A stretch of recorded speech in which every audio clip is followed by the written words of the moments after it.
లక్ష్మి, ఎక్కడికి వెళ్తున్నావు? రాముతో కలిసి పాఠాలు చెప్పడానికి వెళ్తున్నాను. పాఠాలు చెప్పడానికి వెళ్తున్నావు? పాఠాలు అక్కడికి వెళ్ళొద్దని చెప్పారా? నోరు మూసు లోపలడు. మన అంతస్తు పరువు మర్యాద మర్చిపోయి. నాన్న, ఆ రోజు యాది ఒంటి మీద చేవేసినప్పుడు ఈ పరువు మర్యాద ఏమైంది నాన్న? చూడండి, నన్ను ఆపే హక్కు గాని ఈ పరువు మర్యాదల గురించి మాట్లాడే అధికారం గాని ఏనాడో మీరు పోగొట్టుకున్నారు. వస్తాను. అయ్యగారు పోస్ట్. లక్ష్మి, నేను లేనప్పుడు మా అమ్మ వైద్యానికి డబ్బిచ్చి సాయపడ్డందుకు చాలా థ్యాంక్స్. రాము, కావాల్సిన మనుషుల మధ్య కృతజ్ఞతలు రుణపడ్డాలు ఉండకూడదు. మీ అమ్మగారి విషయంలో యాదికి ఎంత బాధ్యత ఉందో అంతకంటే నాకు ఎక్కువే ఉంది. కాదంటావా?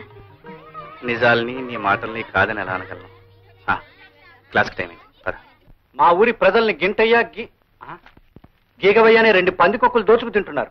డామిట్, ఎవరు మా గురించి పేపర్లో రాసింది? రాఘవయ్య దుకాణం పునాదులు కదిలిపోతున్నాయి. చెకింగ్ కొత్తామని పట్నం నుంచి తాకీదు వచ్చిందయ్యా. నీ దుకాణం పునాదులే కదయ్యా, నా ఇంటి పునాదులు కూడా కదిలే. ఇదిగో నాకు వచ్చింది వెధవ నోటీస్. ఏంటా నీ గోళ? మేము చూసాంలే. ఎలా ఇంటికి నోరు మూసుకుని వెళ్ళు. ఈ వెధవ ఇంటికి పోలిస్తే దారి పొడుగునా మన గురించే చెప్తూ వెళ్తాడు. రై, ఈ విషయం తెలియదు. తోకొకటి తక్కువ. అసలు ఏ తుంట్రదవ చేసి ఉంటాడంట ఈ పని. ఇంత తెగేసి రాశాడంటే ఎవడో మన విషయం తెలిసిన వాడే రాసి ఉండాలయ్యా. ఎంకన్నా మన ఊరు గురించి పేపర్లో పడింది రోయ్. ఏమని రోయ్? అనగనగా గింటయ్య గేకవయ్య అనే 2 పందికొక్కులు దాచినపల్లి గ్రామాన్ని దోచుకుంటున్నాయంట్రా. అసలు మన ఊళ్ళో గింటయ్య గేకవయ్య అంటే ఎవర్రా? అమ్మ కూర నా కొడకల్లారా. అసలు పెద్దోళ్ళు గొడవలు మీకు ఎందుకురా? ఎదవల్లారా? ఉల్లిపాయలంత లేరు, ఏమిటో పెద్ద పేపర్ చదివినట్టు కబుర్లు చెప్తున్నారు. రై, ఎక్కడ చదివారా పేపర్? అసలు మన ఊళ్ళోకి పేపర్లు ఎలా వచ్చాయి? ఎవరిచ్చారు? ఎవడిచ్చాడరా మీకు? నేను. ఈ రోజు నుంచి ఈ ఊళ్ళో జరిగే ప్రతి అరాచకం బయట ప్రపంచానికి తెలుస్తుంది. బయట ప్రపంచంలో జరిగే ప్రతి మంచి పని ఈ ఊరికి తెలుస్తుంది. ఇన్నేళ్ల నుంచి మీరు చీకట్లో దాచేసిన ఈ గ్రామం ఇప్పుడిప్పుడే మేలుకుంటుందని గ్రహించండి. దానికి నిదర్శనం ఇదే. పిల్లలు, స్కూల్కి పదండి. చూసావా ఎలా కొట్టించాడో? చెప్పు దెబ్బ. ఎత్తుతా అని మమ్మల్ని ఊరించడం కాదు, ఏదో ఒక అవతారం ఎత్తవయ్యా బాబు. ఎత్తేస్తాను. రాజకీయ అవతారం ఎత్తి హైదరాబాద్ వెళ్ళి అక్కడి నుంచి వీడు చెప్పు తీసుకొట్టించకపోతే నా పేరు దాచినపల్లి హిట్లర్ కాదు. నువ్వు అలా చూస్తూ ఉండు. అది ఈ కథ వల్ల మనకి తెలిసింది ఏమిటంటే ఐకమత్యమే మహాబలము. అంటే మనం అందరూ కలిసి ఉంటే ఎవ్వరూ ఏమీ చేయలేరన్నమాట. తెలిసిందా? ఇవాళ అటో తెలిపో. రే రాము, ఇప్పటికి చెప్పిన పాఠాలు చాలు. నువ్వు ముందు బయటన్నాడు. ఏమిటి మీరనేది? ఏమిటా చెప్పవయ్యా? నిన్ను మన్యపడవల్లో ముదనష్టపు స్కూల్ కి బదిలీ చేశారు. ఇవిగో ఆర్డర్స్. తీసుకెళ్లి అక్కడ కుక్కలకి నక్కలకి ఐకమత్యం పాఠాలు నేర్పు.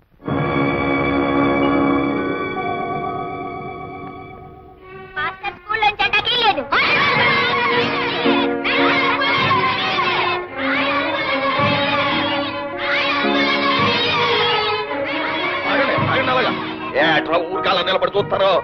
కుడి చేయడం చేయలేకుండా మన వాళ్ళని గూడు పళ్ళు కల్పించాడు. మన వాళ్ళని తీసుకెళ్ళండి.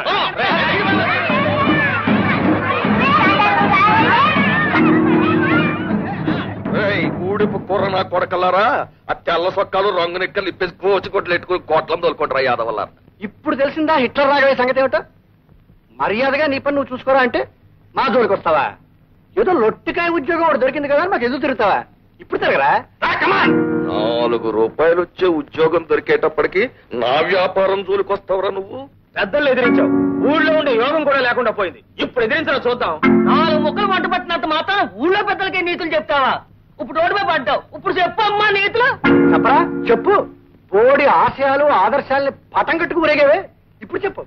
కొంపలో డబ్బు లేదు, ఊరు వెళ్ళకపోతే ఉద్యోగం లేదు, ఉద్యోగం లేకపోతే తిండి లేదు, ఎవడి సాయం లేదు, నా సానుభూతి అంతకన్నా లేదు, ఒంటరి వెధవి. ఏ సాయంత్రం నీ ఆశయాలు? ఇప్పుడు అర్థమైందా హిట్లర్ రాఘవయ్య అవతారం ఎత్తితే ఏం చేయగలడు? అర్థమైంది. కానీ మీకు అర్థం కాని నేను చెప్తాను వినండి.